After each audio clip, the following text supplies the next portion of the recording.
Well, cheers to loving this country and knowing that full faith will lead us to be the number ones. To Christ. To Christ! Right, baby. Jesus Christ. I'm sorry.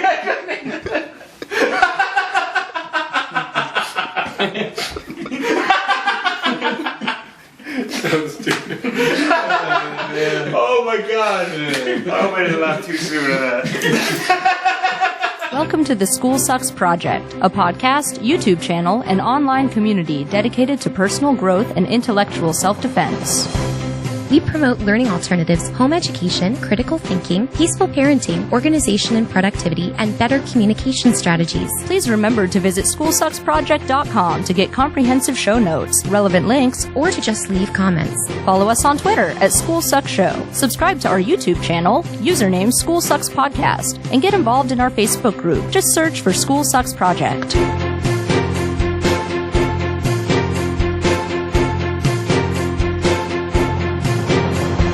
I couldn't be more excited to welcome for the very first time to the School Sucks podcast, Benny Wells. Hey, Brett. You are one of the creators of a YouTube channel called Joy Camp. What is Joy Camp for the people who, unfortunately for them, do not know what it is yet? We explore something we like to call conscious comedy. Mm-hmm.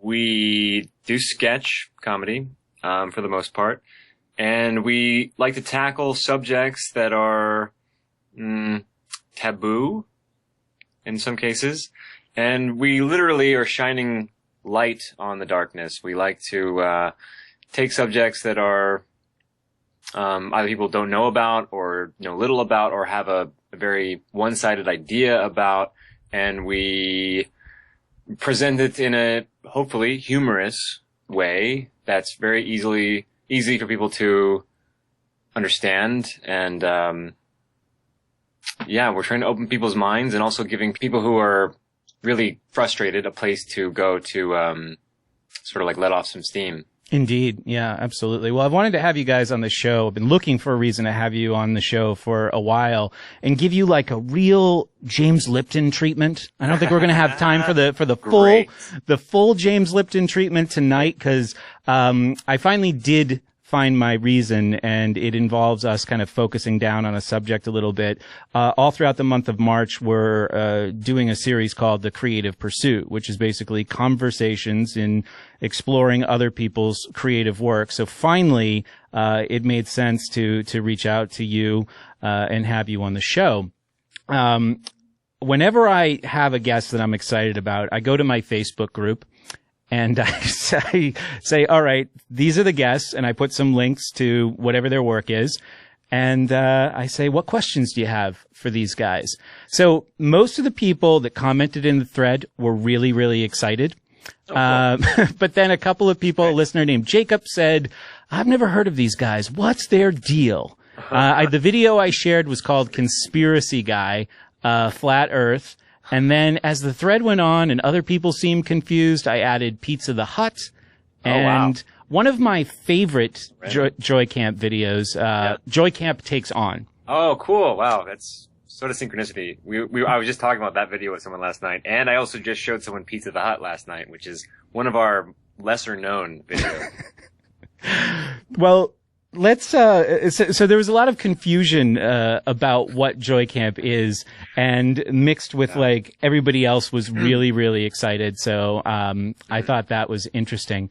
And, we're going to get, that's a preview of where I want to go because I want to discuss both of those videos I just mentioned in more detail. But as we go on, I really want to focus this conversation on the collaborative process, which you guys are obviously great at. But in reverse engineering Joy Camp to its origins, since it's just you and me, let's talk a little bit about your background. What I know about you from seeing other interviews, you have attended a lot of school. Yeah, I have. And you used to work with kids. So yes, that's true. Tell me about your homework. Yeah. Tell me about your educational background first.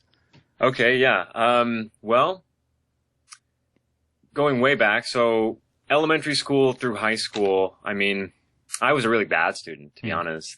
And looking back on it, I feel like it was me being very resistant to the work or the things that I was being taught. I didn't like being in school. I didn't like sitting through class. I mean, if I was a kid now, I would have definitely been diagnosed with ADD or ADHD because I just couldn't sit still. I looked forward to recess. All I wanted to do was play. I loved art class. But when it came to everything else, I was really bored. I didn't like it. To the point where in high school, I was one F away from getting kicked out of the main school and going to like the correctional school. Yeah. So I really was a terrible student. It's actually amazing that I ended up going to college after that.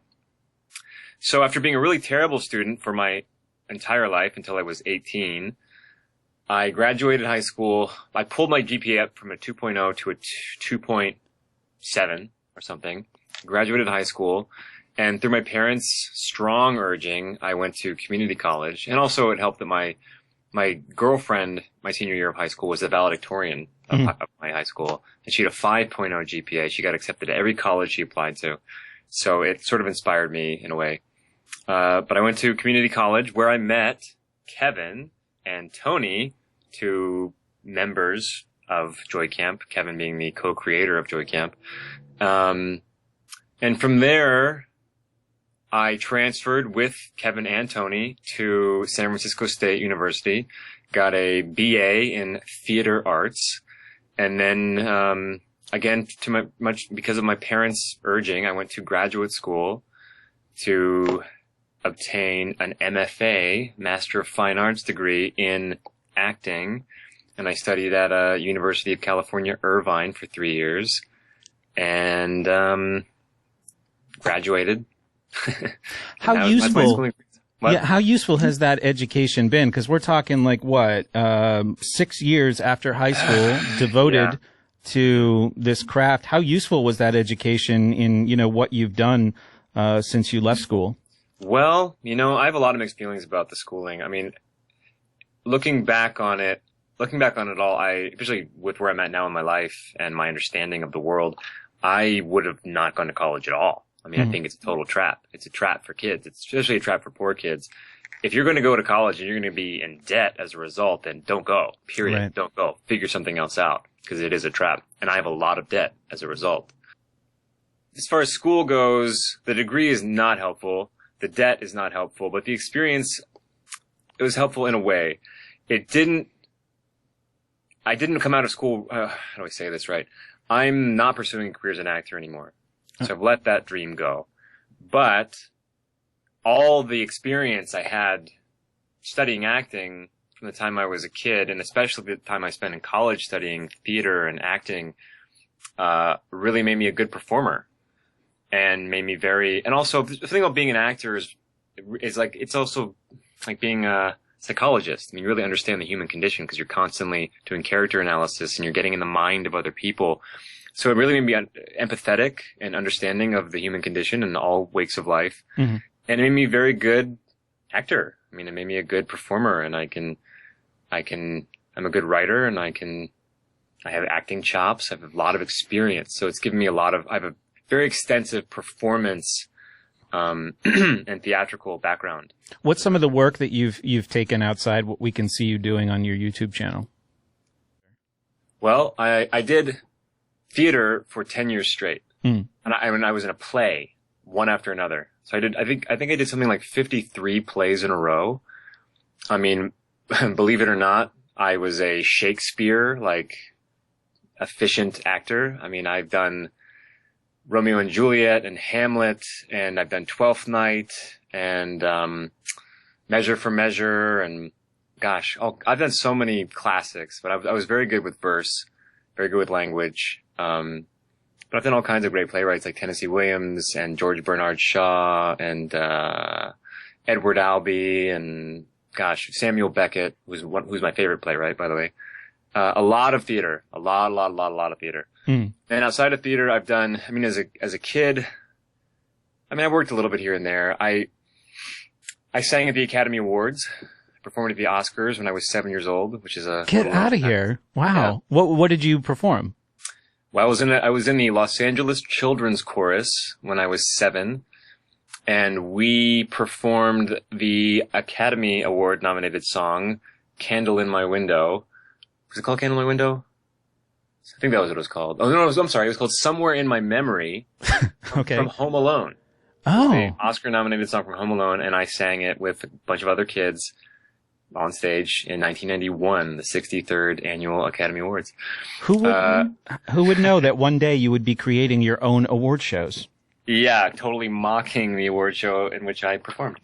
I was actually a recurring actor in Living Color in 1994 when I was 10 years old as like a token white boy in Living Color.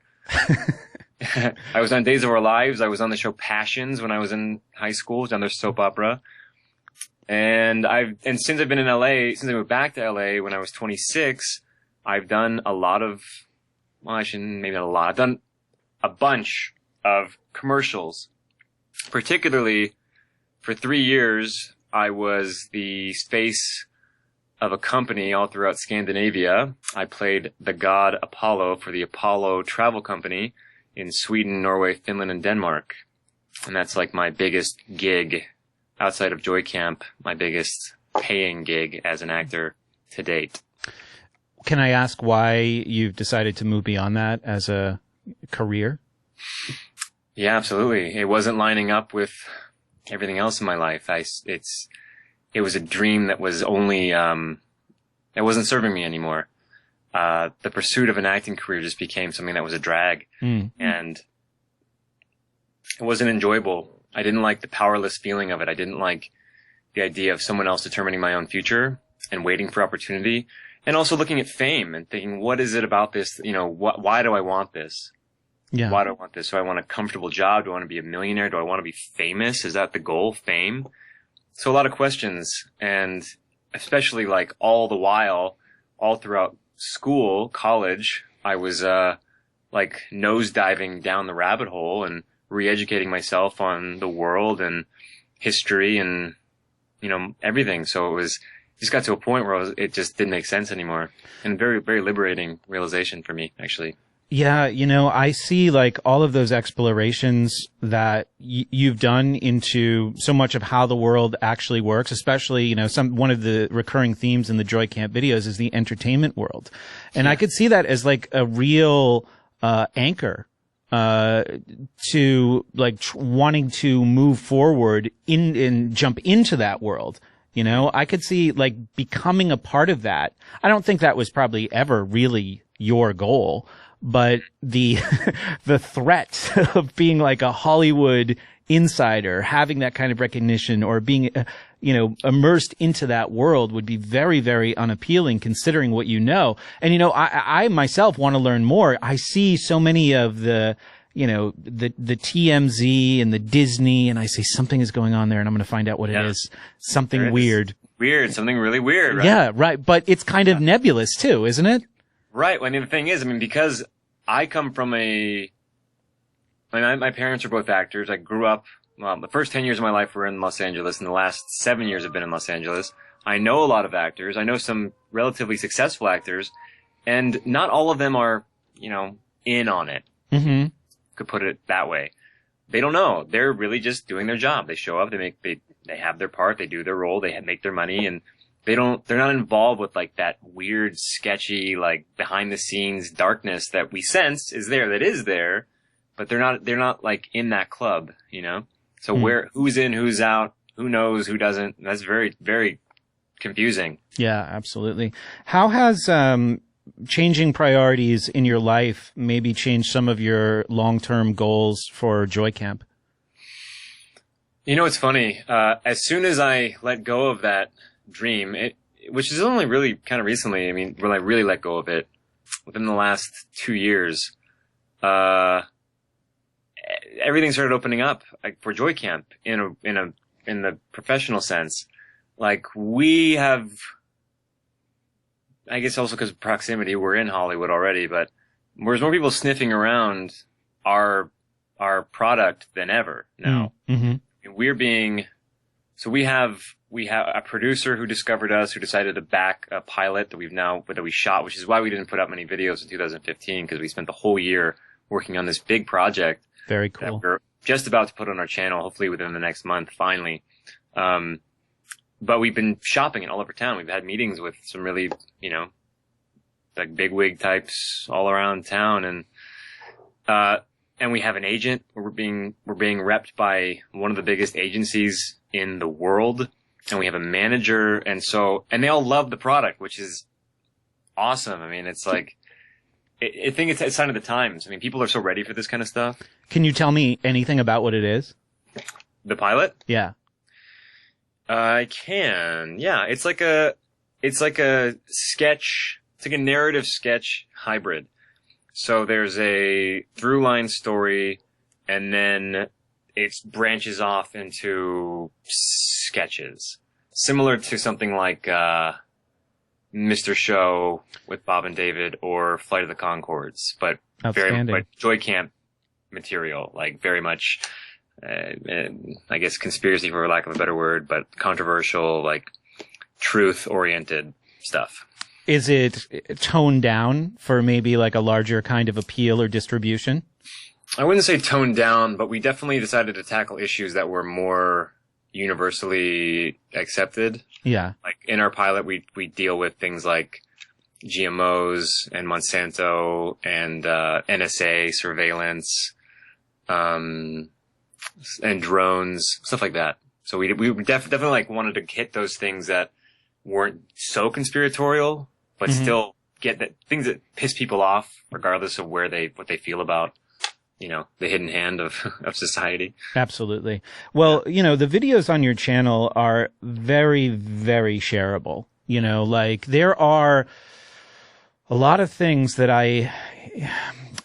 maybe not even like specific issues that I care deeply about, but there's a lot of things that I want people to think about, or maybe there's just people in my life who I want to think differently or think more generally. Yeah. And I'm not going to share, a video of some podcast or, I remember I used to be really into like InfoWars and Alex Jones. Those videos are not terribly shareable, because even if 20 minutes of it are great, it could easily go off the rails in the last 3 minutes. You never know. But I recently packaged up some stuff and sent it to my brother, who I thought would be really into what you did.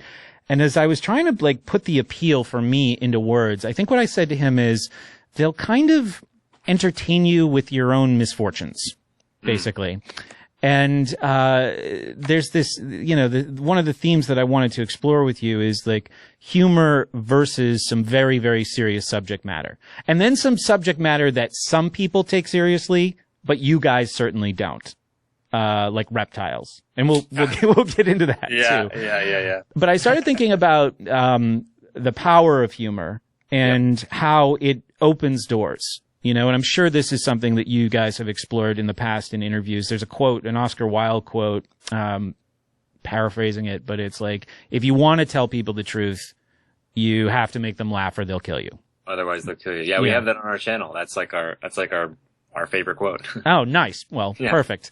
And even when you're doing more comical treatments, you're planting seeds. Yep.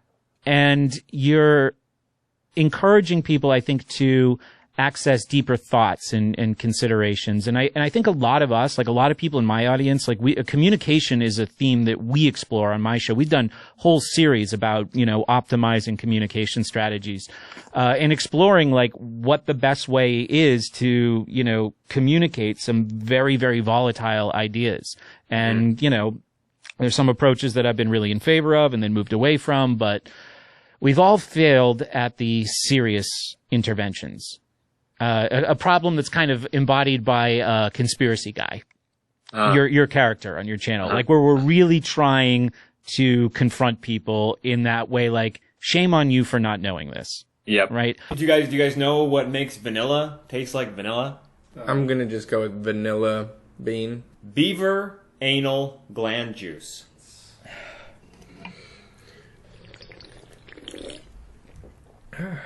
Beaver anal gland juice.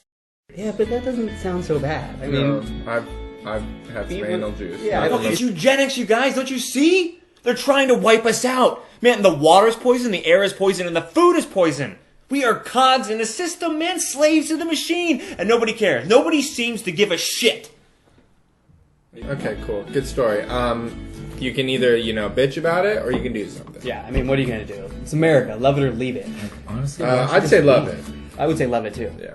Like, if you hate it so much, why don't you just leave? I feel like especially when I was more passionate in the waking up kind of process, I was doing a lot of that presentation. Of course. But I wanted you to just to talk about that power of humor, because what I find is that through the Joy Camp experience, people walk away, or I certainly see how a lot of people could walk away with a really positive orientation towards knowledge acquisition. Like, if you bully somebody with what you know and shame on you for what you don't know, they're not going to have a positive orientation towards knowledge acquisition. But humor, I think, gives that to them. So when you guys are in the process of creation, how does that play into it? Is that like always something that's front and center in what you're doing? How to make it funny, you mean? Yeah, exactly. Well, and just that whole idea, like, how do we carry serious material? How do we use humor to carry serious material? Yeah, well, if it makes us laugh, we kind of hope that it'll make other people laugh. And that's how we stumbled upon it in general. I mean, Kevin and I we were both like conspiracy guy. I mean, that's like you said. I mean, waking up, you kind of go through that phase where when you stumble upon information that's, important information, you want to let everyone know, like, oh my God, like, stop what you're doing. Like, you've been lied to. This is information. This is important information and you need to know it. And then when you're met with resistance, it's like, what, you don't want to know about this? So having to harness that communication.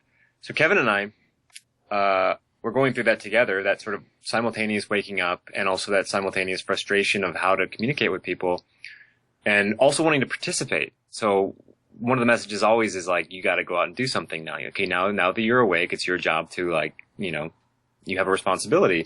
But we didn't know what to do. And meanwhile, we're funny guys and we like having a good time. We were regular guys, good sense of humor. We would constantly laugh at how absurd this stuff would get.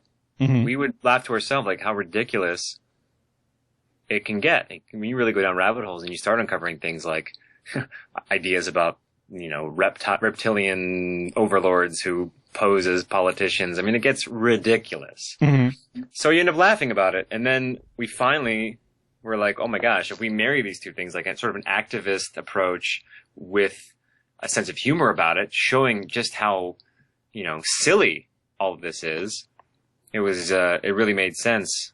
So I don't know if that's really answering. Yeah, absolutely. And so I when think we come up with this stuff, we're always able to laugh at all of it, always. And that's never been a problem since the day we woke up to now. Like, we just are able to find the humor in everything. And was there a source of inspiration for that?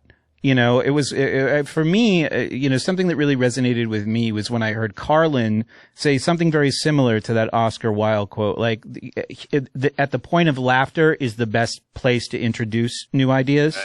Mm-hmm. So, I do want to get more into, like I said, the reverse engineering of what Joy Camp is today and how you guys came together and how you started, doing this work. But was there a kind of unifying inspiration for you, or I don't know if you can speak for Kevin and the others, but like somebody who was already doing something like this that you really connected with? Yeah, well, we were inspired by so many. I mean, David Icke was a huge inspiration a long time ago, like, say 12 years ago. Mm-hmm. Watching some of his really long lectures were right at the beginning of my, quote unquote awakening. And his thing was, he was always saying, figure out a way to do this yourself. And then a big inspiration for me was Max Egan and his show, the Surviving the Matrix. Mm-hmm. And Kevin and I started listening to him in 2009, and he was always saying, you have to be brave. Don't be afraid. Go do something. Find your way. Be your own leader. So there's always like voices from the universe saying, like, you have a responsibility. You are awake now. You have information. Do something with it.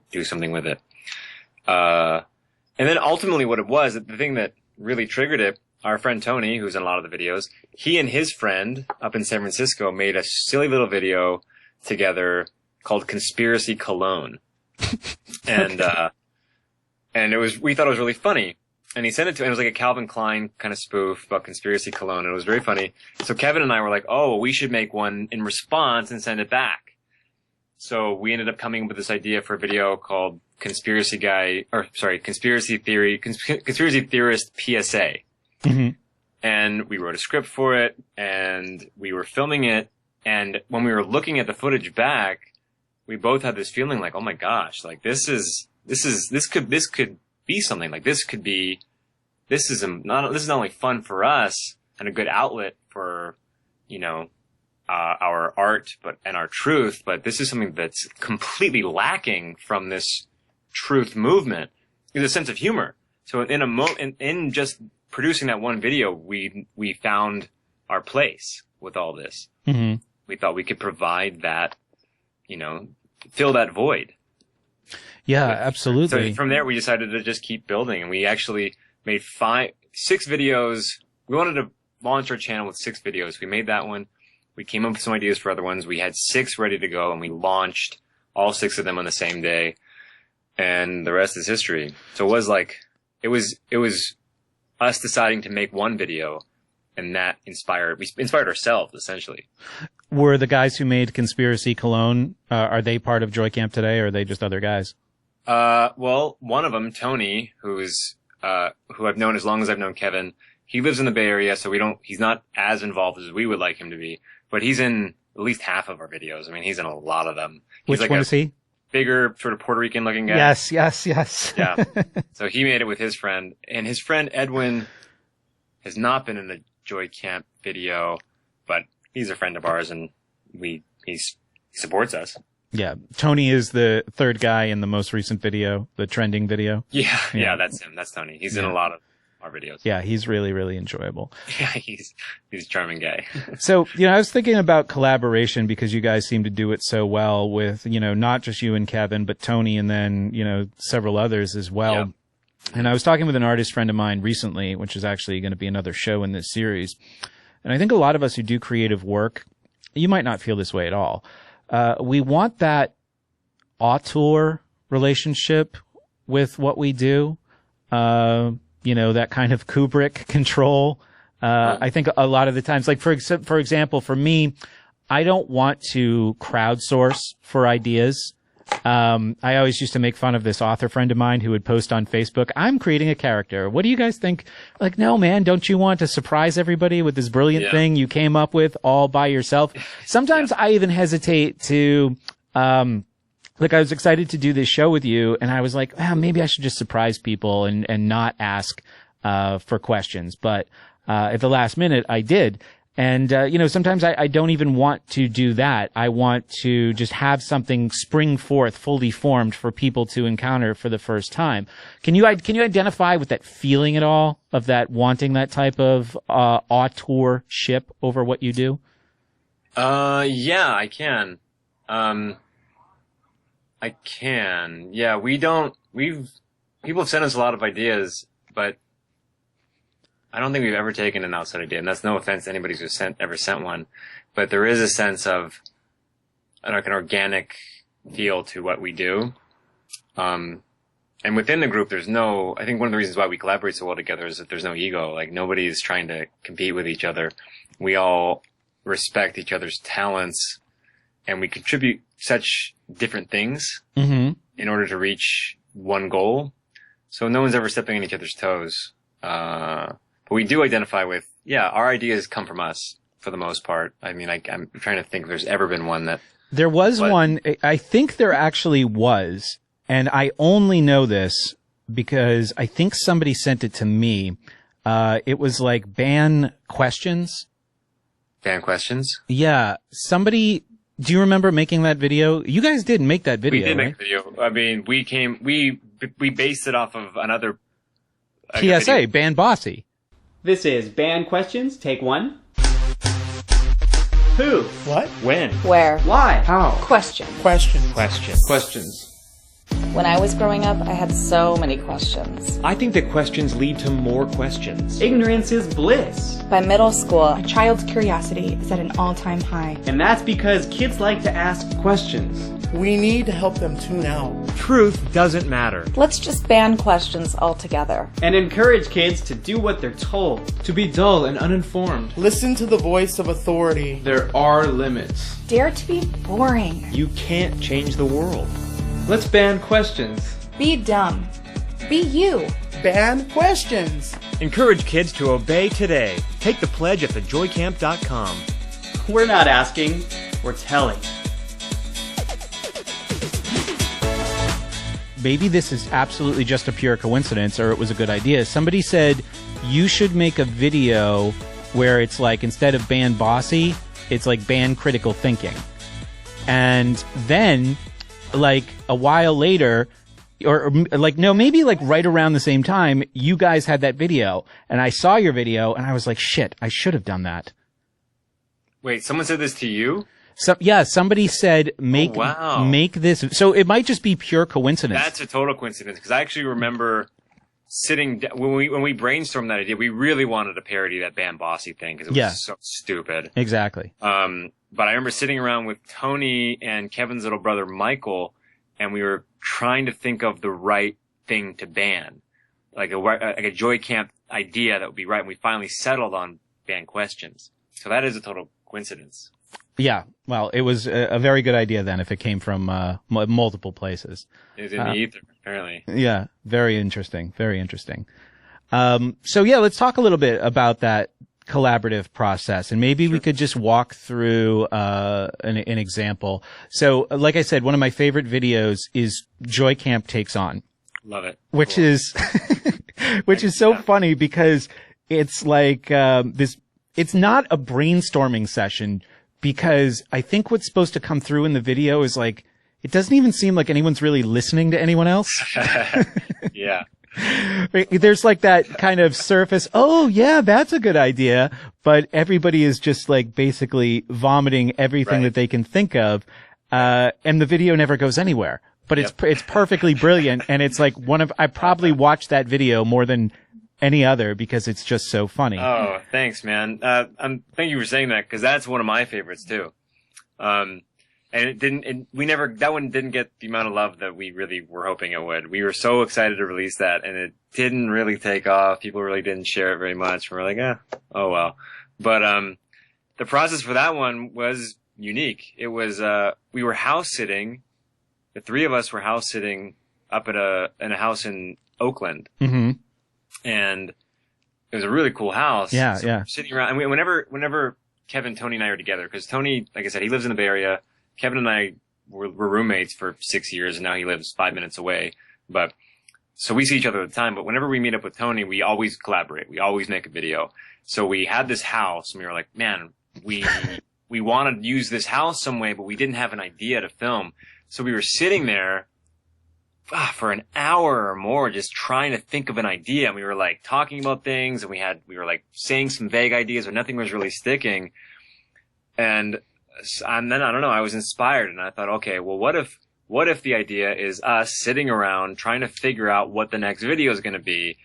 And then from there we thought, okay, what if it's just like one word at a time, and this way we can list off like every single conspiratorial topic that we can think of and make that the video. So we're making a video about nothing, but we're actually commenting on everything. Yeah. And as soon as we had the idea, I was like, oh my gosh, like this is perfect. So we thought we'd use the house. We basically just went to every room of this house and said everything. And in the actual video, I mean, the final product on the channel is like 3 minutes, but there's like an 8-minute version of that video where we say 3 times as many things that ended up in the final cut. We went through everything. So guys, what should our next video be about? The apocalypse. Ooh. The apocalypse in programming. The Mayan apocalypse? Mayan apocalypse. HPV. What about FEMA camps? Human sacrifices. Human sacrifices. Like the Bohemian Grove? Bohemian Grove. Eugenics. Eugenics. Ooh, Freemasons. that's good. Pyramids. Pyramids. Pyramids. Monarchy. The Sphinx. The pyramids in China. Ooh. The Yeah, pyramids right. in China. Yeah. That's a twist.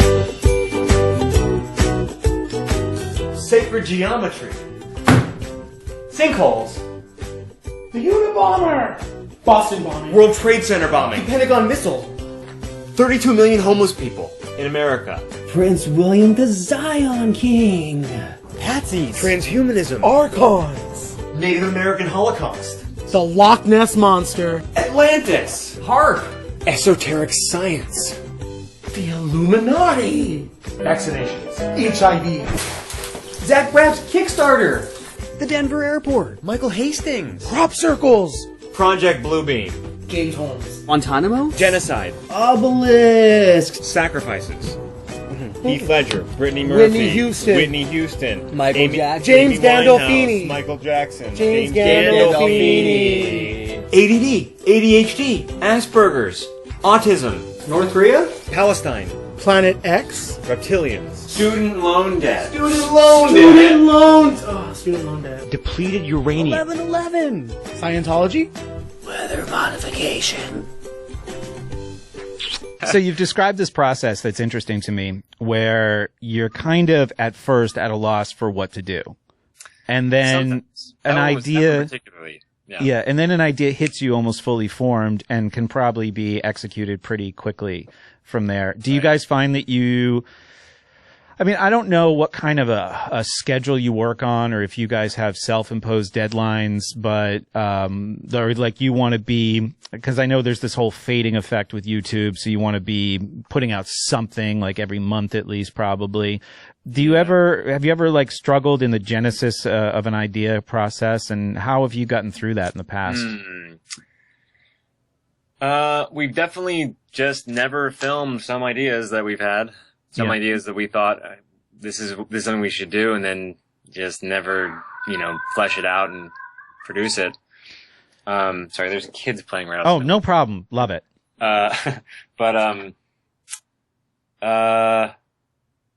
No, we're usually able to follow through. I don't know. When we have an idea, like the one that you have the picture of right there, Flat Earth Conspiracy Guy, we knew we wanted to do a Flat Earth video. We're like, okay, we have to do Flat Earth. This is like the hottest topic in alternative media. And everyone kept saying it to us. They're like, you guys need to do Flat Earth, Flat Earth, Flat Earth. And we're like, all right. We'll do Flat Earth. And we thought, well, Conspiracy Guy would be the perfect character, because first of all, it's like a sort of a ongoing thing for our channel anyway. And so we thought, okay, so how can we address this issue with the Conspiracy Guy? Which stance does he take? Because in the Flat Earth movement, there are those who say the Earth is flat, end of story, everyone else is wrong, or they're a shill, or whatever. And then there's like the other people who are saying, well, actually, wait a minute, you people who are buying into this are actually taking the bait, because it's actually just Quintel Pro, you're being manipulated, you're being led astray. It's this is dividing the community. So those are both like conspiratorial, outlooks. So we didn't want to pigeonhole ourselves in one way or the other, because also we're not trying to preach on our viewpoint on it. Mm-hmm. We're not trying to tell you how we feel about Flat Earth, but it is an issue that is popular. So we decided to do both. So the Conspiracy Guy is basically suggesting like, hey, there's these certain things that, depending on how much you want to read into it, could suggest that the Earth is flat, and then sort of doing a 180 at the end saying what? But also there's a chance that this is all just, psyop. Yeah. See, to throw it all in there. Yeah. The video surprised me because I had come to, I didn't put a tremendous amount of thought into it, to be honest, but Conspiracy Guy was kind of like a voice of reason in the beer, video, and then in the New Age video. Conspiracy Guy is the one saying, hey, idiots, wake up, and actually here is a time where you maybe should wake up. I know that's a cliche thing to say for conspiracy guys, wake up people.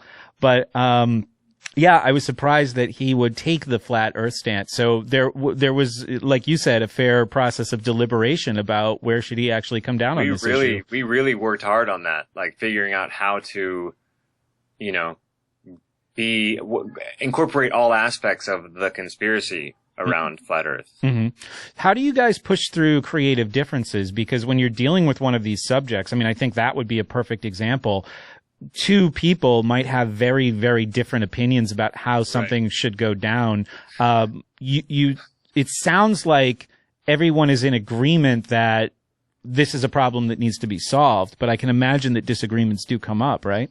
Yeah, sometimes. I mean, that's just a testament to our friendship, to be honest. I mean, we work with each other so well. I mean, Kevin and I have known each other now, oh gosh, I can't even remember, 13 years maybe. Mm-hmm. And we lived together for, I think, 8 out of those years. Mm-hmm. We've never had a fight. Like we've had maybe a few tiny moments of tension, but we've never like been mad at each other. We were so copacetic in our friendship. So those moments that come up when we do disagree on something or have a different idea of how something should go down, we have so much respect for each other that we will hear the other ones out. And usually those moments where we don't see eye to eye will end up being the best moments of whatever we're working on, because we find a way to take that idea and this idea and find a better idea that's different from both of them. Does that make sense? Yeah. So if he's here and I'm here, we'll find a way to, boom, end up here. And it's usually, like I said, much stronger than either one of us had in mind. Or we'll do something like we'll film something both ways and see what works better. You know, we really are so open to, you know, we're so focused on the end product and getting a good, clear message and funny video out there that there's not really any issues with that. Can you think of an example of something that you ultimately wound up filming 2 separate ways and then kind of deliberating on which one was better? I think something that comes to mind is we made a short film, when was that, 2 years ago now, called Spare Change, which is black and white, and then 3 black and white characters get transported to the future and experience like poverty in the 21st century, is in contrast to what they experienced, what poverty looked like, let's say, 100 years ago. Mm-hmm. A video that, again, we thought we loved that video, and it never really took off, which was somewhat disappointing. But yeah, in that process, we were all so passionate about it. There were definitely moments of like, I think it's this. Well, I think this. Well, okay, I don't know how it's going to go down. And then that one had the most like tension, because we were all going for we all had such a beautiful vision, you know, for this thing.